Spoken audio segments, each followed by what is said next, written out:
Right మరొక breaking ని చూస్తున్నాం. ఏపీలో వైసీపీకి గడ్డు కాలం నడుస్తుంది. ఇటీవల జరిగిన సార్వత్రిక ఎన్నికల్లో పార్టీ ఘోరంగా ఓడిపోవడం ఆ పార్టీ నాయకులు కేడర్లోని నిశ్చేజం నింపుకుంది.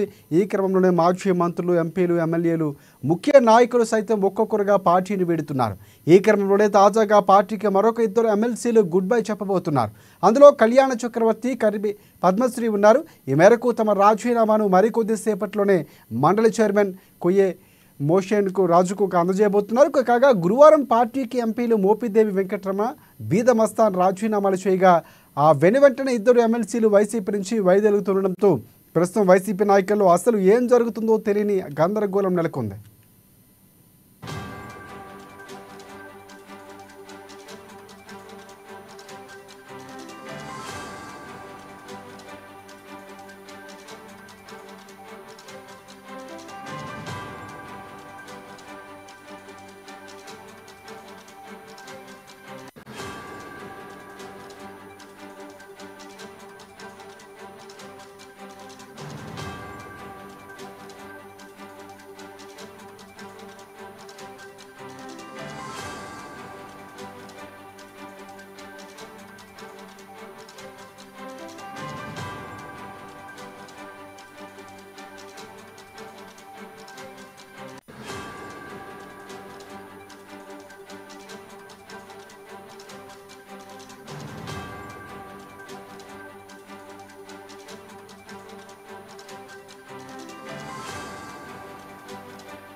రైట్ ఏపీలో వైసీపీకి గడ్డు కాలం నడుస్తుంది. ఇటీవల జరిగిన సార్వత్రిక ఎన్నికల్లో పార్టీ ఘోరంగా ఓడిపోవడం ఆ పార్టీ నాయకులు కేడర్లో నిస్తేజం నింపుకుంది.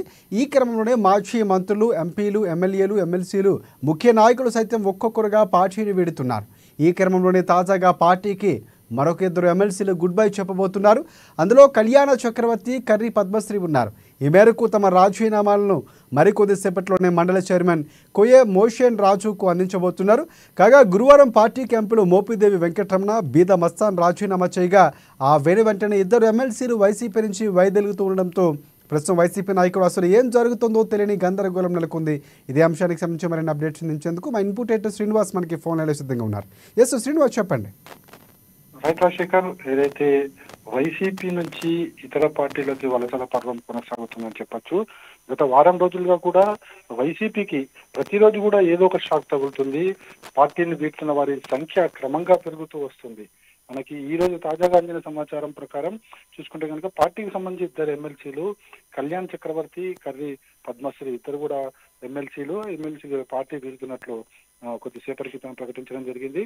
వారి ఎమ్మెల్సీ రాజీనామాను కూడా మండలి చైర్మన్ కు పంపించబోతున్నారు. అయితే మొత్తంగా చూసుకుంటే కనుక వైఎస్ఆర్ కాంగ్రెస్ పార్టీ ఘోర ఓటమి తర్వాత పార్టీలో కొంత అంతర్గతంగా కూడా ఒక ఆత్మన్యూనతా భావం, అదేవిధంగా వాళ్ళు ఆత్మ సంరక్షణలో పడతారని చెప్పేసి కనిపిస్తుంది. ఎందుకంటే ఇప్పుడున్న పరిస్థితుల్లో పార్టీలో ఉంటే కనుక వాళ్ళకి ఇబ్బందులు ఎదురవుతాయనే ఒకే ఒక భయంతోనే చాలా మంది పార్టీలు తీస్తున్న వాళ్ళ సంఖ్య పెరుగుతుంది. అయితే మనకి ఏదైతే పార్టీని నమ్ముకునే జగన్ ఎవరినైతే నమ్ముకున్నారో వాళ్ళు కూడా పార్టీని వీడుతున్న పరిస్థితి. అదే కోవలో మనకి బీద మస్తాన్ రావు వస్తారు, మోపిదేవి వెంకటరమణ కూడా ఉన్నారు. ఏదైతే ఈరోజు ఇద్దరు ఎమ్మెల్సీలు పద్మశ్రీ, అదేవిధంగా కళ్యాణ్ చక్రవర్తి రాజీనామా చేశారు. నిన్న మోపిదేవి వెంకటరమణ రాజ్యసభ సభ్యులు, అదేవిధంగా బీద మస్తాన్ రావు కూడా పార్టీకి రాజీనామా చేయడం జరిగింది. అదేవిధంగా అంతకు ముందు రోజున ఎమ్మెల్సీ పోతుల సునీత కూడా పార్టీకి రాజీనామా చేయడం జరిగింది. అదేవిధంగా ఆళ్ల నాని రాజీనామా చేశారు. అదేవిధంగా నెల్లూరు మేయర్ నూర్జహాన్ కూడా రాజీనామా చేసి టీడీపీలో అధికార పార్టీ తీర్థం పుచ్చుకోవడం జరిగింది. సో ఈ జరుగుతున్న పరిణామాలన్నీ చూసుకుంటే కనుక ప్రతి ఒక్క ఎన్నికలు జరిగిన తర్వాత ఇలాంటి కప్పదాటుల వ్యవహారాలు ఖచ్చితంగా ఉంటాయని చెప్పేసి రాజకీయ విశ్లేషకులు భావిస్తున్నారు.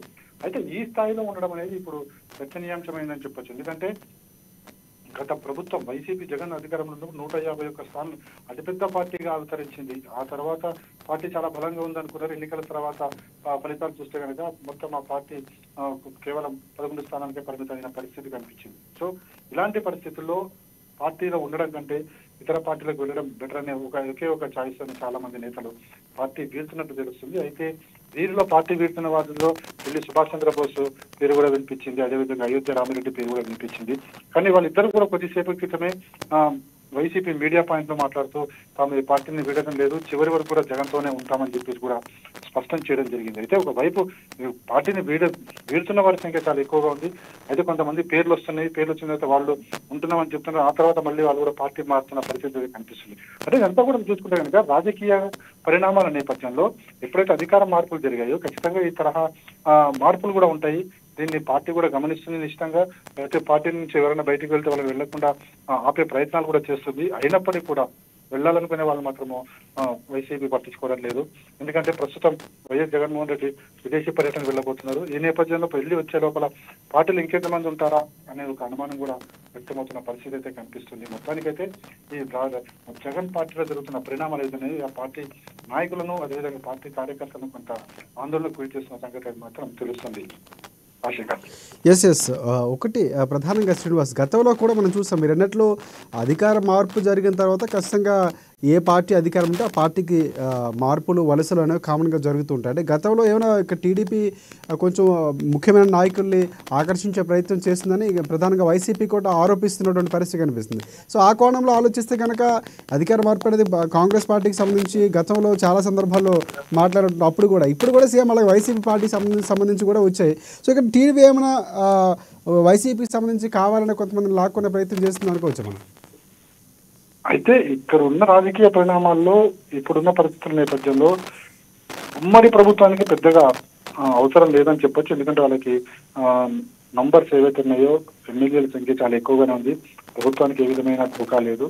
ఇలాంటి పరిస్థితుల్లో కొద్దిగా ఆత్మరక్షణలో పడ్డారని చెప్పొచ్చు వైసీపీ చెందిన ఎమ్మెల్యేలు. సో ఇప్పుడున్న పరిస్థితుల నేపథ్యంలో ఆత్మరక్షణలో పడ్డమే కాకుండా పార్టీని మరో 5 ఏళ్ల పాటు అంటే ఎన్నికల వరకు కూడా తమని తాము కాపాడుకుంటూనే పార్టీ కార్యకర్తలు తమ అనుచరులను కూడా కాపాడుకోవాల్సిన అవసరం ఉంటుంది. వాళ్ళ బాగోగులు చూసుకోవాల్సిన అవసరం ఉంటుంది. ఇలాంటి పరిస్థితుల్లో ప్రతిపక్ష పార్టీలు ఉండడం వల్ల కలిగే మేలు కన్నా అధికార పక్షం వైపు ఉండడం బెటర్ అనే ఒకే ఒక చాయిస్ కూడా మనకు కనిపిస్తుంది. అయితే రాజకీయ పార్టీల్లో రాజకీయ నాయకులు మార్పులు చేర్పులు సహజంగా జరిగేవి. దీన్ని ఆ కోణంలో చూడాలి తప్ప పెద్దగా దీనివల్ల ఒరిగేది ఏమీ లేదని చెప్పేసి కూడా చాలా మంది భావిస్తున్నారు. ఎస్ అంటే బీజేపీ పార్టీ వైపు వెళ్ళే అవకాశం ఉంది అనుకోవచ్చా, లేకపోతే కూటమిలో ప్రధానంగా ఉన్న టీడీపీ వైపు వీరు ఒకవేళ చేరితే కనుక చేరే అవకాశం ఉంది అనుకోవచ్చు మనం? ఒకటి ఇప్పుడు ఉమ్మడి ప్రభుత్వంలో బీజేపీ వైపు వెళ్లే వాళ్ళ సంఖ్య కూడా ఉంది. అదేవిధంగా టీడీపీ వైపు వెళ్ళే వాళ్ళు అనుకుంటున్నారు. కొంతమంది జనసేన వైపు కూడా వెళ్ళాలని అనుకుంటున్న వారు కూడా ఉన్నారు. అయితే ఇది వాళ్ళ సానుకూలతను బట్టి అక్కడ పార్టీ వాళ్ళకి ఇచ్చే గౌరవాన్ని బట్టి డిపెండ్ అయి ఉంటుంది. ప్రస్తుత పరిస్థితుల్లో అయితే టీడీపీ కంటే బీజేపీ జనసేన వైపు వెళ్లేందుకు ఎక్కువ మంది మొగ్గు చూపుతున్నారని చెప్పొచ్చు. ఎందుకంటే బీజేపీ నేషనల్ పార్టీ, సో జాతీయ పార్టీ అధికారంలో ఉంది. ఆ పార్టీలకు వెళ్ళడం వల్ల వాళ్ళ మీద కేసులు ఏమైనా ఉంటే అవన్నీ కూడా రాకుండా ఉంటాయి అనే ఒక ఉద్దేశం కనిపిస్తుంది. అదేవిధంగా జనసేన పార్టీలోకి వెళ్ళడం వల్ల పార్టీ బలంగా ఉంది, భవిష్యత్తులో బలమైన పార్టీగా మరింత ఎదిగే అవకాశం ఉంది కాబట్టి ఆ పార్టీకి వెళ్ళాలని చెప్పి భావిస్తున్న వారు ఉన్నారు. మరికొంతమంది ఇప్పటికే టీడీపీ బలమైన పార్టీగా ఉంది కాబట్టి అధికారంలో ఉంది కాబట్టి సంఖ్యాబలం కూడా ఎక్కువగా ఉంది కాబట్టి ఆ పార్టీలకు వెళ్లే వాళ్ళ సంఖ్య కూడా కనిపిస్తుంది. సో మొత్తానికైతే 3 పార్టీల వైపు వెళ్లే వాళ్ళు ఉన్నారు అని చెప్పుకోవచ్చు. Rajasekhar. Right thanks for updates Srinivas.